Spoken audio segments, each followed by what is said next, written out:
DIG মারুফ ইকবালের কেবিনে থমথমে পরিবেশ। ভেতরে মুখোমুখি বসে আছেন তেজস্বী বাসিকরা এবং রিদওয়ান। ডিআইজি মারুফ ইকবাল ফাইলের ওপর চশমাটা রেখে চূড়ান্ত কণ্ঠে বললেন, আমার মনে হয় আমাদের এই সিরিয়াল কিলিং কেসটা এবার আদালতের মাধ্যমে সমাপ্ত করা উচিত। সার্বিক তদন্তে যথেষ্টভাবে প্রমাণিত যে আর্য চৌধুরী ওরফে আদিব খন্দকারী প্রতিটি খুন করেছে। কারণ যাদের হত্যা করা হয়েছে তারা প্রত্যেকেই অতীতে আসিফ খন্দকারের অপরাধ ও মামলাগুলোর প্রধান সাক্ষী ছিল। কথাটা শেষ হতে না হতেই তেজস্বী এক চুলো না পিছিয়ে দীর্ঘ কণ্ঠে বলে উঠল, নো স্যার, পুরো কেসের কথাও এটা শতভাগ প্রমাণিত হয়নি যে আর্যই এই খুনগুলো করেছে। ডিআইজি মারুফ ইকবাল তেজস্বীর দিকে বেশ তীক্ষ্ণ ও গম্ভীর দৃষ্টিতে তাকালেন। তারপর টেবিলের উপর হাত রেখে বললেন, কেন প্রমাণিত হয়নি তেজস্বী? সাইকিয়াট্রিস্ট ও ডক্টর নিজে অফিসিয়ালি রিপোর্ট দিয়েছে যে আর্যের মস্তিষ্কে গুরুতর সমস্যা রয়েছে। সে তীব্র হিংস্রতার বশবর্তী হয়ে যেসব নির্মম ঘটনা ঘটাচ্ছে সেগুলো সাইকোলজিক্যাল সমস্যার কারণে হচ্ছে। পরবর্তীতে আর মনে রাখতে পারছে না। প্রতিটা খুনে আর্য চৌধুরীর সুনির্দিষ্ট মোটিভে একদমই স্পষ্ট। আর্য নিজেও রিমান্ডে স্বীকার করেছে সে আসিফ খন্দকারের ছেলে আদিব, যা ফরেনসিক ডিএনএ রিপোর্টেও ম্যাচ করেছে। রাইট? তেজস্বী সোজা ডিআইজির চোখের দিকে তাকিয়ে বলল, রাইট স্যার। কিন্তু এই সহজ সমীকরণের পেছনেই আসল সন্দেহটা লুকিয়ে আছে। যে খুনি এত দিন ধরে অত্যন্ত নিখুঁতভাবে পাঁচটা মার্ডার করলো এবং ক্রাইম সিনে বিন্দুমাত্র কোনো প্রমাণ রেখে গেল না, সে হুট করে ষষ্ঠ খুনের বেলায় এসে এত জলজ্যান্ত ও চটকদার সব প্রমাণ ফেলে যাবে। ক্রাইম স্পটের ছাদ থেকে সে যে দামি রোলেক্স ঘড়িটা উদ্ধার করা হয়েছে সেটির বেল্ট বা স্ট্র্যাপ এতটা সাধারণ ছিল না যে হাত থেকে অত সহজে আলগা হয়ে খুলে পড়ে যাবে। ডিআইজি মারুফ ইকবাল এবং কেবিনে থাকা বাকি সবাই তেজস্বীর লজিক্যাল পয়েন্টগুলো বেশ মনোযোগ দিয়ে শুনতে লাগলো। তেজস্বী থামলো না, নিজের বিশ্লেষণ আরও স্পষ্ট করে বলল, তাছাড়া একজন মাস্টার মাইন্ড কিলার কতটা বোকা হলে নিজের রেজিস্টার্ড পার্সোনাল বাইক নিয়ে সরাসরি মার্ডার করতে যাবে, আর সিসিটিভি ক্যামেরার একদম সামনে এসে ওভাবে নিখুঁতভাবে নিজের মুখ শো করবে। এটা কোনো পেশাদার অপরাধীর ভুল হতে পারে না স্যার। এটি পরিকল্পিতভাবে কাউকে ফাঁসানোর একদম সাজানো স্ক্রিপ্ট। পাশে থাকা রিদওয়ান তেজস্বীর কথায় সম্মতি জানিয়ে হাত তুলে বলে উঠল, হ্যাঁ স্যার, একদম ঠিক কথা। তেজস্বী যেটা বলেছে তদন্তের এই জায়গাটা নিয়ে আমার মনেও ভীষণ খটকা লেগেছে। ডিআইজি মারুফ ইকবাল এবার টেবিলের ওপর দুই হাত রেখে যুক্তি দিয়ে বলে উঠলেন, তখন খুনি মারাত্মক তাড়াহুড়োর মধ্যে ছিল তেজস্বী। রিদওয়ান ঠিক সেই মুহূর্তে ক্রাইম স্পটে উপস্থিত হয়ে গিয়েছিল, যার ফলে তাড়াহুড়ো করে পালাতে গিয়ে হাত থেকে ঘড়িটা খুলে পড়ে যাওয়াটা খুব স্বাভাবিক। ডিআইজি ইকবাল চেয়ারে কিছুটা সোজা হয়ে বসলেন। তেজস্বীর দিকে তাকিয়ে ধীর অথচ কঠোর কণ্ঠে বললেন, শোনো তেজস্বী, তুমি কেবল একজন ডিবি অফিসার নও, দিন শেষে তুমি আর্য চৌধুরীর স্ত্রী। তাই স্বাভাবিকভাবেই তোমার অবচেতন মন আর্যকে নির্দোষ প্রমাণ করতে চাইবে। আবেগ দিয়ে ভাবাটাই এই পরিস্থিতিতে অস্বাভাবিক কিছু নয়। কথাটা শোনা মাত্রই তেজস্বীর সুবিন্যস্ত ভুরু দুটি কুঁচকে গেল। সে তীব্র অসন্তোষ চেপে রেখে বলল, আমি কেমন অফিসার আর আমার পেশাদারিত্ব কতটুকু তা নতুন করে আপনাদের কাউকে বোঝাতে হবে না স্যার। আমি এখানে কোনো অন্ধ স্ত্রী হয়ে কথা বলছি না। এই মুহূর্তে আমি কেবল আইনের একজন রক্ষক।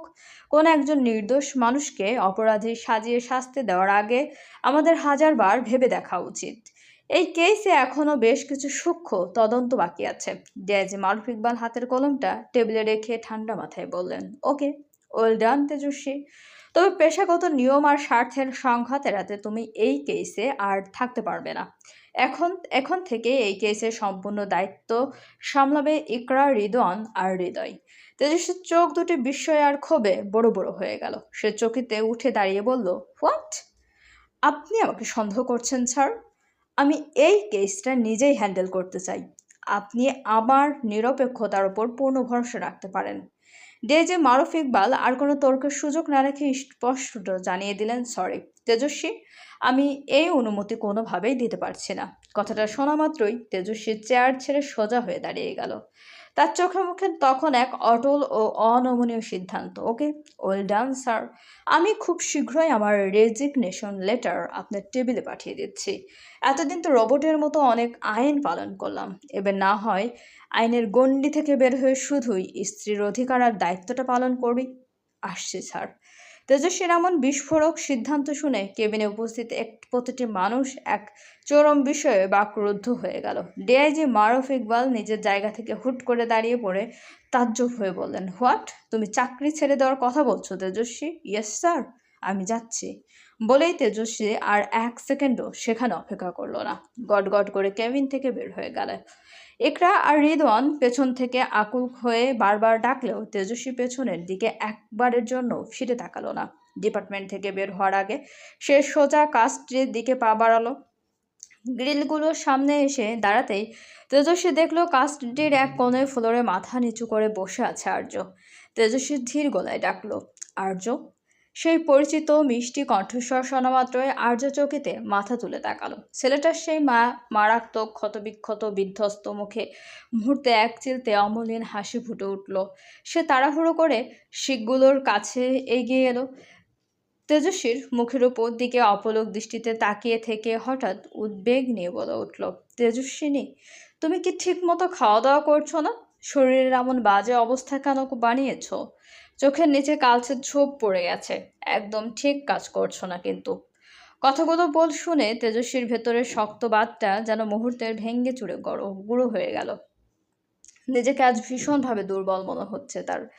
যে লোকটার নিজের শরীরের প্রতিটা অঙ্গ ক্ষত বিক্ষত, যাকে রিমান্ডের নরক যন্ত্রণা সহ্য করতে হয়েছে, সে কিনা নিজের এমন করুণ অবস্থার মাঝেও তার তেজস্বিনীর চোখের নিচের কালি আর শরীরের যত্ন নিয়ে ব্যাকুল হয়ে পড়েছে। সহসা তেজস্বী গ্রিলের ফাঁক দিয়ে হাত বাড়িয়ে আর্যর ক্ষতবিক্ষত মুখটা 2 হাতের আজলায় তুলে নিল। তেজস্বীর এই অনাকাঙ্ক্ষিত ও গভীর ভালোবাসার স্পর্শে আর্য থমকে গিয়ে অবাক চোখে তাকালো। সে তেজস্বীর চোখের অতল জলের দিকে তাকিয়ে ব্যাকুল কণ্ঠে বলে উঠল, তুমি আমাকে বিশ্বাস করো তেজস্বিনী, আমি কোনো খুন করিনি। Please trust me. তুমিই বলো, তোমার কি সত্যিই মনে হয় আমি এতগুলো মানুষকে এভাবে খুন করতে পারি? তেজস্বীর গাল ছুঁয়ে দীর্ঘ কণ্ঠে প্রশ্ন করল, তোমার কি পেছনের সব স্মৃতি মনে পড়ছে আর্য? আর্য কপালে ভাঁজ ফেলে কিছুক্ষণ কি যেন ভাবার চেষ্টা করলো। তার চোখ দুটোতে ফুটে উঠল এক গভীর বিভ্রান্তি। সে বিড় করে বলল, আমার আমার কেন যেন মনে হচ্ছে আমার ভেতরে আরেকটা পরিচয় লুকিয়ে আছে তেজস্বিনী। আমার আমার বারবার মনে হচ্ছে আমি শুধুই আর্য নই, আমি আদিপ। কিন্তু কিভাবে? এটা কিভাবে সম্ভব? কথাটা বলতে বলতেই আর্য তীব্র যন্ত্রণার নিজের মাথাটা 2 হাতে শক্ত করে চেপে ধরল। তার রগগুলো ফুলে উঠতে লাগলো। তেজস্বী আর্যর কপতে থাকা হাত দুটো চেপে ধরে শান্ত গলায় বলল, কুল ডাউন আর্য, তোমাকে এত চাপ নিতে হবে না, কিচ্ছু ভাবতে হবে না। তুমি যদি সত্যিই নির্দোষ হয়ে থাকো তবে এই পৃথিবীর কেউ তোমাকে কোনো শাস্তি দিতে পারবে না, আমি তা হতে দেব না। পরের কয়েকটা মুহূর্ত তাদের সেই নির্জন কাস্টের আলো আধারিতে পরম নিজস্বতায় কাটল। দুজন মানুষের অনুসারিত ভালোবাসার নিঃশ্বাস যেন পুরো ঘরটাকে ভারী করে তুলল। তেজস্বী চোখের কোণ থেকে এক বিন্দু জল মুছে নিল, তারপর আর্যর চোখের দিকে সোজা তাকিয়ে এক পরিত্যক্তাবদ্ধ কণ্ঠে বলল, প্রয়োজনে নিজেকে পুরোপুরি ধ্বংস করে বের হলেও তোমাকে এই ধ্বংসের হাত থেকে ফিরিয়ে আনবো, ওয়াদা করলাম। কথাটা শেষ করেই তেজস্বী আর এক মুহূর্ত সেখানে দাঁড়ালো না, কাস্ট ডে ছেড়ে বাইরে বেরিয়ে গেল। আর্য গ্রিল ধরে একইভাবে নিষ্পলক দৃষ্টিতে তেজস্বীর চলে যাওয়া পথের দিকে তাকিয়ে রইল। তেজস্বীর চলে যাওয়া পথের দিকে তাকিয়ে রইল। ঠিক তখনই চারপাশের পরিবেশ কিছুটা ফাঁকা পেয়ে একজন ডিরেক্টলি কনস্টেবল অত্যন্ত সতর্ক চুপি চুপি এসে দাঁড়ালো আর্যর কাস্ট ডির সামনে।